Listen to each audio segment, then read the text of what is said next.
ये महीना income tax के लिहाज से आखिर क्यों है बेहद अहम, शेयर ट्रेडिंग पर कैसे तय करें टैक्स की देनदारी, और साथ ही कैसे करें नकली जीएसटी नोटिस की पहचान और कहां करें इसकी शिकायत। इन सारे मुद्दों पर बातचीत करेंगे। लेकिन चूंकि इनकम टैक्स की बात हम करते हैं और आमतौर पर मार्च के महीने को इनकम टैक्स के लिहाज से काफ़ी महत्वपूर्ण माना जाता है, क्योंकि कारोबारी साल खत्म हो रहा होता है। तो कुछ लोग अप्रैल को मानते हैं चूंकि कारोबारी साल शुरू हो रहा होता है, लेकिन हम आपको बताने वाले हैं कि मार्च अप्रैल नहीं बल्कि मई का महीना जो है वो आपके लिए बेहद अहम है। क्यों अहम है? ये इसके लिए अलग अलग तारीख है जिसमें उस तारीख तक आपको इनकम टैक्स से जुड़े हुए ये काम निपटा लेने। वो काम कौन से हैं और तारीख कौन से हैं, गौरी से पूछते हैं। गौरी, ये मई के महीने में भी कई सारी डेडलाइन है। बिल्कुल बिल्कुल लक्ष्मण, बहुत सारी डेडलाइंस हैं। सबसे पहले अगर हम शुरुआत करें तो 7 मई से पहले आपको टीडीएस जमा कराना है अप्रैल महीने का। जिस तरह हम हर महीने का टीडीएस अगले महीने की 7 तारीख से पहले या 7 तारीख तक कराते हैं। तो सबसे पहले तो हो गया टीडीएस जमा कराने का। दूसरा आपकी डेट हो गई 15 मई, जिसमें आपने अगर कोई प्रॉपर्टी खरीदी है तो उसका आपने रिटर्न भर के जो सर्टिफिकेट देना है वो देना है। साथ में टीसीएस की जो रिटर्न है उसकी डेट भी 15 मई है। उसके बाद 31 मई आपको जो आपकी टीडीएस की रिटर्न है उसकी लास्ट डेट है।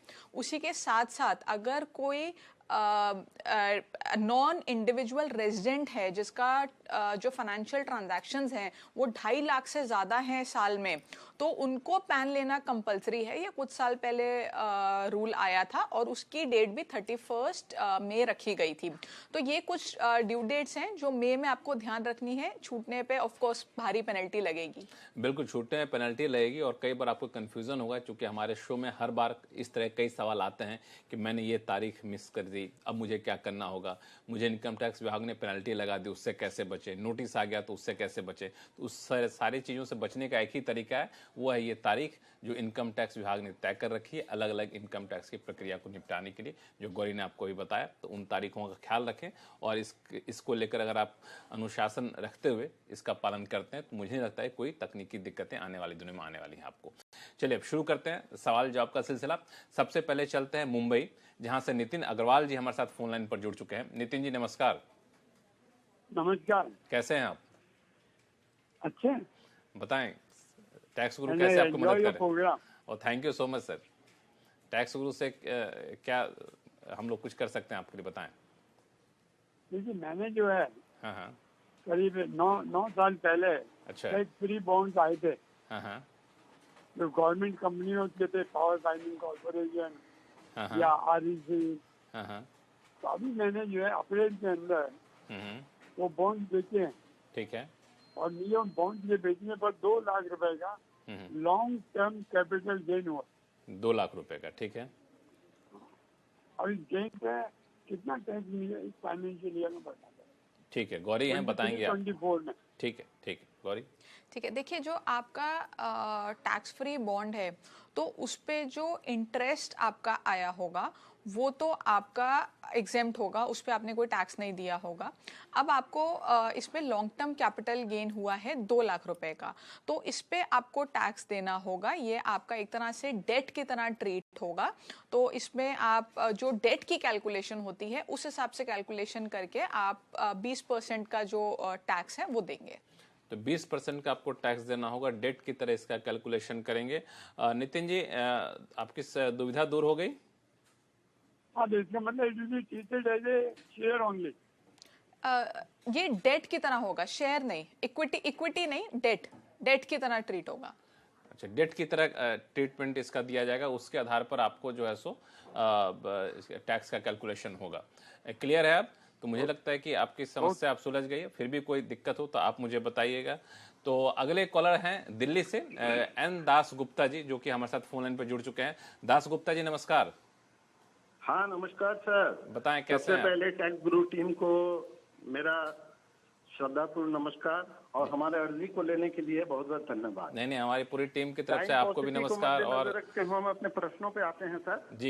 जी बताएं सवाल क्या है। सेक्शन 10, 11 और 10, 12 दोनों रिकॉग्नाइज पीएफ है। ठीक है। और अगर मान लीजिए हम पीएफ एडवांस लेते हैं तो उसको किस सेक्शन में दिखाना है, और रिटायरमेंट के बाद जो पीएफ मिलता है उसको किस सेक्शन में रिफ्लेक्ट करना है, ये हमारा एक प्रश्न है सर। ठीक है, नहीं, देखिए दोनों सेक्शन अलग हैं। जो सेक्शन 10-11 है वो आपका स्टैट्यूटरी प्रोविडेंट फंड है। जो सेक्शन 10-12 है वो आपका रिकग्नाइज प्रोविडेंट फंड है। दोनों में फर्क है। सेक्शन 10-11 जो है उससे आपकी जितनी प्रोसीड्स आती हैं वो आपकी टैक्सेबल नहीं होती हैं, वो आपकी एग्जेम्प्ट होती हैं। जो आपकी सेक्शन 10-12 की प्रोसीड्स हैं हालांकि वो भी एग्जेम्प्ट होती हैं, लेकिन उसमें कुछ क्लॉजेज हैं, जैसे कि आपको 5 साल की कंटिन्यूस सर्विस होनी चाहिए, या कुछ एक्सेप्शनल केसेस पे जैसे डेथ के केस में या परमानेंट डिसेबिलिटी के केस में वो एग्जेम्पशन मिल जाती है। आप अगर वो सारे जो कंडीशंस हैं वो फुलफिल करते हैं तो आप सेक्शन 12 में अगर आप वो रूल को फॉलो करते हैं, फुलफिल करते हैं तो एग्जेम्पशन मिलती है। तो दोनों सेक्शंस अलग हैं, दोनों अलग फंड है। सेक्शन 10-11 आपका स्टैट्यूटरी है, सेक्शन 10-12 आपका रिकग्नाइज है। दास गुप्ता जी बिल्कुल क्लियर है? जी जी, तो यानी पीएफ एडवांस को हमको 10 सेक्शन 11 में ही डालना है? नहीं, देखिए वो डिपेंड करता है आपका स्टैट्यूटरी प्रोविडेंट फंड से आ रहा है या रिकग्नाइज्ड प्रोविडेंट फंड से आ रहा है। तो पहले आप ये देखिए वो कौन से प्रोविडेंट फंड से आ रहा है, उस पर डिपेंड करेगा। खाली एडवांस से कोई मतलब नहीं है। किस प्रोविडेंट फंड में रखा जाएगा मैडम? हाँ जी, क्या पीएसयू के जो एम्प्लॉई हैं वो कौन सा प्रोविडेंट फंड पीएफ कटता है उनका? जो आपको सैलरी स्लिप मिल रही होगी उस पे लिखा होगा। आप एक बार अपनी सैलरी स्लिप पे देखिए। तो उससे आपको बहुत सफाई आ जाएगी कि आप किस प्रोविडेंट फंड से आपको मिलता है। फिर उस सेक्शन के तहत आप उसको दिखा सकते हैं और फिर उसके हिसाब से टैक्स की देनदारी आप तय कर सकते हैं। चलिए लेते हैं अगला सवाल सुमित धर दीवान जी का, जो कि छत्तीसगढ़ से सवाल आया है। दरअसल इन्होंने ईमेल भेजा है कि इनका प्रतिदिन यानी रोजाना जो है शेयर ट्रेडिंग का ट्रांजेक्शन 1 से 2 करोड़ के बीच में है। काफ़ी ज़्यादा इन्होंने ये बताया 1 से 2 करोड़ के बीच में है। और ऐसे में जानना ये चाहते हैं कि उसके प्रॉफिट पर उनको टैक्स देना पड़ेगा या फिर जो ट्रांजैक्शन होता है उसके ऊपर टैक्स भरना होगा। तो इसमें ना थोड़ी सी कैलकुलेशन अलग होती है। इसमें हमें 2 चीज़ें देखनी होती है। टैक्स तो डेफिनेटली आपको प्रॉफिट पे ही देना है जितना आपका प्रॉफिट बनता है, लेकिन आप पहले तो ऑडिट के दायरे में आते हैं या नहीं आते हैं, ये बहुत बड़ा सवाल है, क्योंकि इसमें लोग अक्सर कंफ्यूज रहते हैं कि ऑडिट कराना है या नहीं कराना। तो ऑडिट के लिए जो टर्नओवर आपको निकालना है वो आपका एब्सोल्यूट प्रॉफिट होता है। तो वो आपका बेसिकली आप प्रॉफिट लॉस कैलकुलेट करेंगे, सारे प्लस और माइनस के साइन हटा देंगे और टोटल करेंगे तो आपका एब्सोल्यूट प्रॉफिट आएगा। उस बेसिस पे आप देखेंगे कि आपका ऑडिट होना है कि नहीं, वो आपका टर्नओवर माना जाएगा फॉर ऑडिट पर्पस। लेकिन जो आपका टैक्सेशन है वो आपका प्रॉफिट पे ही होगा। टर्नओवर पे अगर जो टैक्स है वो ले लेंगे तो टैक्स बहुत ज्यादा बन जाएगा। तो वो आपका एक्चुअल जो प्रॉफिट है उसी पे होगा। एक्चुअल प्रॉफिट मतलब लॉस माइनस करके जो प्रॉफिट बनता है उसको, बिल्कुल जितना बेसिकली आपने इन्वेस्ट किया, जितना आपने उसमें से पैसा निकाला, उसका जो डिफरेंस है जो आपने एक्चुअल में कमाया है उस पे आपको टैक्स देना, उस पे आपको टैक्स देना होगा। और ऑडिट का भी तरीका गौरी ने आपको बता ही दिया। चलिए फिलहाल वक्त है छोटे से ब्रेक का। ब्रेक के बाद जानेंगे कि ऑफलाइन में ITR फाइल करने का बेहद आसान तरीका आखिर क्या है। जी हाँ, ऑफलाइन में ITR की बात कर रहा हूँ, क्योंकि आमतौर पर हम ऑनलाइन की बात करते हैं। इनकम टैक्स विभाग ने कुछ ऑफलाइन की व्यवस्था शुरू की है, बताएंगे छोटे से ब्रेक के बाद, कहीं जाइएगा नहीं।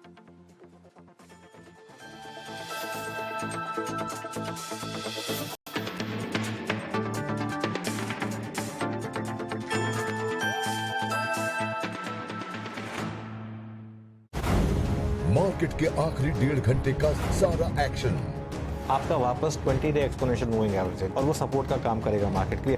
क्लोजिंग बेल बजने से पहले कीजिए जबरदस्त कमाई। वो चीज जो कि कल हमारे हक में थी स्लिप कर रही है हमारे फेवर में। कॉल राइटर्स, पुट राइटर्स पूरी तरीके से हावी हैं। तो यहीं पर हमने देखा है वो अच्छा खासा रुझान खरीदारी का बना है जाने माने एक्सपर्ट के साथ। निफ्टी के पैटर्न को देख के लगता है कि बैंक निफ्टी में भी हमें ब्रेकआउट देखने को मिल जाएगा। देखिए कमाई का अड्डा के प्रायोजक हैं server 40 extra, can't do without it.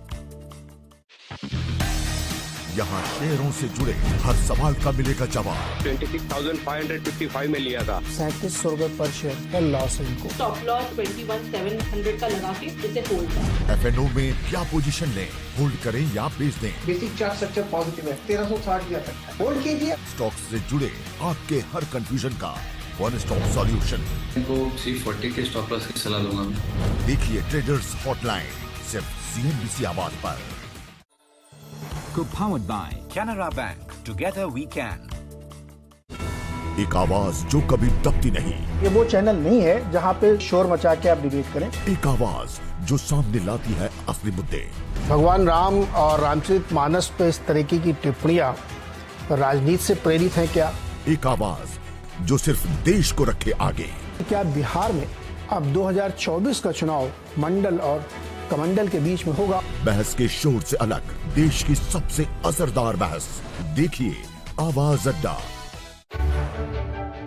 Nifty का ये लेवल 30,440 अगर होल्ड कर रहा है तो शायद हमारा दिन अच्छा हो सकता है। अपने पहले ट्रेड से बनाइए अपनी हर मॉर्निंग को रॉकिंग। लॉजिकली अगर इतना रुपये वीक होगा तो बैंक्स गिरने चाहिए और आईटी चलना चाहिए। मार्केट के सबसे अनुभवी और भरोसेमंद एक्सपर्ट्स के साथ जिस तरह से स्ट्रेंथ बनी है ये 325 पे रखना है। बुल या बियर के फियर फैक्टर को कहिए गुड बाय। मार्केट अब स्टेबिलिटी दिखा रहा है तो अब आप बाकी स्टॉक्स पर एक कॉल ले सकते हैं। देखिए पहला सौदा CNBC आवाज पर।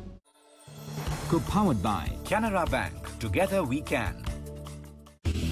प्रॉपर्टी खरीदनी हो या बेचनी, बजट है 45, 1 BHK है, उल्वे या फिर पनवेल। उल्वे के लिए मिल जाएगा और ग्रोथ प्रोस्पेक्ट्स बहुत ही अच्छे हैं। वंस ट्रांसफर लिंक रेडी हो जाता है। जाने माने रियल एस्टेट एक्सपर्ट से जानिए आपके हर सवाल का जवाब। 1.5 करोड़ तक का इनका बजट है। गुरुग्राम आउटस्कर्ट्स में भी इनको चलेगा। गुरुग्राम सेक्टर 86 से लेकर 116 के बीच में मिल जाएगा। रियल एस्टेट सेक्टर से जुड़ी हर प्रॉब्लम का वन स्टॉप सॉल्यूशन। महंगाई और जो दूसरे फैक्टर्स हैं, अंतर्राष्ट्रीय परिस्थितियां, सबका एक मिला जुला इम्पैक्ट आता है रियल एस्टेट मार्केट पर। देखिए Property Guru presented by Signature global.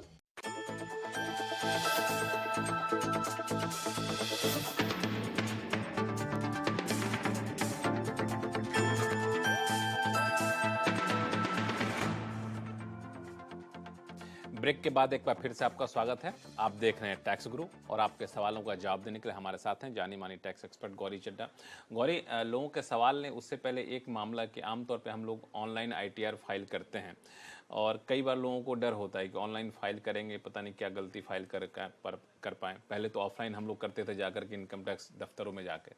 अब उन दोनों के बीच का रास्ता कि इनकम टैक्स विभाग निकाला है कि ना तो आपको दफ्तर जाना है ना तो आपको ऑनलाइन भरना है, बल्कि ऑफलाइन आप भर सकते हैं। ये क्या है पूरा माजरा? तो इसमें लक्ष्मण थोड़ा सा ये मेरे हिसाब से कहीं ऑफलाइन और ऑनलाइन के बीच का तरीका है, जिसमें आपको इनकम टैक्स ऑफिस तो नहीं जाना और आपको प्रॉपरली जो आप यूटिलिटी से फाइल करते हैं वो भी नहीं करना। आपको एक ऑफलाइन फॉर्म अवेलेबल करा दिया है डिपार्टमेंट ने ITR 1 और ITR 4 के लिए, जिसको आप अगर डाउनलोड करें, उसका प्रिंट लें, उसको फाइल करें और उसे अपलोड कर दें, तो वो आपका ऑफलाइन फाइलिंग मानी जाएगी। ये इसलिए किया गया है ताकि जो लोग ITR खुद भरते हैं, ITR 1 और 4 लोग यूजुअली खुद भर लेते हैं, थोड़ी आसान मानी जाती है और उसमें लोगों को कोई प्रॉब्लम ना आए, कोई गलती ना हो, क्योंकि जब आप हाथ से भरते हैं तो उसमें चीज़ें फ़र्क हो जाती है, आप थोड़ा ज़्यादा केयरफुल रहते हैं और गलती होने का जो संभावना है वो कम हो जाती है। तो ये तरीका है जिसमें आप ऑफलाइन भर सकते हैं, लेकिन ये सिर्फ ITR 1 और 4 के लिए अभी अवेलेबल है। सिर्फ ITR 1 और 4 के लिए, लेकिन ITR 1 और 4 बहुत ज्यादा भरी जाती है, सबसे इजी फॉर्म्स होते हैं। इसको कई बार लोग खुद भरना चाहते हैं। ज्यादातर लोग ITR 1 और 4 एटलीस्ट 1 तो ज्यादातर लोग खुद ही भरते हैं, उसमें कोई प्रोफेशनल हेल्प आपको ना लेनी पड़े, इसीलिए सरकार ने ये शुरू किया है। तो चलिए, तो आप इसका फायदा उठा सकते हैं अगर आप ऑफलाइन और ऑनलाइन के बीच का रास्ता अपनाना चाहते हैं। तो कोई दिक्कत होगी तो हम लोग यहाँ पे बैठे हुए हैं। फिर से शुरू करते हैं सवाल जवाब का सिलसिला। चलते हैं आगरा, जहाँ से पंकज जैन जी हमारे साथ फोन लाइन पर जुड़ चुके हैं। पंकज जी नमस्कार, क्या सवाल है आपके पास? नमस्कार सर, सबसे पहले मैं आपको बहुत बहुत धन्यवाद देता हूँ कि आप इस तरह से आप हमारा जो है बहुत सारी टैक्स क्वेरीज को सॉल्व करते हैं। जी धन्यवाद, बहुत बहुत धन्यवाद। मेरा क्वेश्चन जो है वो सर RBI की जो ट्रेजरी बिल्स है उससे संबंधित है। तो RBI जो टी बिल्स को 91, 182 और 364 डेज के लिए इशू करता है और उसकी ऑप्शन करता है।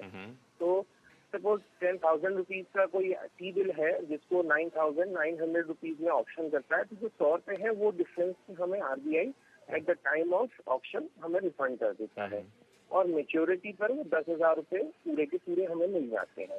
तो मेरा क्वेश्चन ये है कि जो 100 रुपए का बेनिफिट जो हमें मिला उसके ऊपर हमारा टैक्स इम्प्लीकेशन क्या होगा, कि वो उसको हम शॉर्ट टर्म कैपिटल गेन मानेंगे क्योंकि वो 364 डेज से पहले ही हमें रिडीम हो गया, या उसको नॉर्मल इनकम में as income from other sources के हेड में जाकर उसको नॉर्मल टैक्स रेट से दिखाएंगे, टैक्स कैलकुलेशन करेंगे, या शॉर्ट टर्म कैपिटल गेन में? बिल्कुल, आपकी दुविधा को दूर करेंगे। हमारे साथ हैं गौरी चड्ढा जी हैं जो जाने माने टैक्स एक्सपर्ट हैं। गौरी, क्या सुझाव होगा इनके लिए? तो देखिए, आपको जो टी बिल की आपने बात की है वो बेसिकली आपको एक तरह से डिस्काउंट पे मिला और फेस वैल्यू पे आपको उसको रिडेम्पशन हो गई। तो जो बीच का जो अमाउंट है वो आपका शॉर्ट टर्म कैपिटल गेन में आ जाएगा और इसके ऊपर जब आप रिडेम्पशन होगी, जब आपको एक्चुअल में पैसा मिलेगा तो इसके ऊपर कोई टीडीएस भी नहीं कटा होगा आपका। तो आपको खुद से जब आप रिटर्न भरेंगे तो इसके ऊपर टैक्स दिखाना होगा, टैक्स कैलकुलेट करना होगा और उसको भरना होगा। तो वो आपकी रिस्पॉन्सिबिलिटी है कि आप उसको अपना रिटर्न में दिखाएं और टैक्स पे करें शॉर्ट टर्म कैपिटल गेन के हेड के अंदर।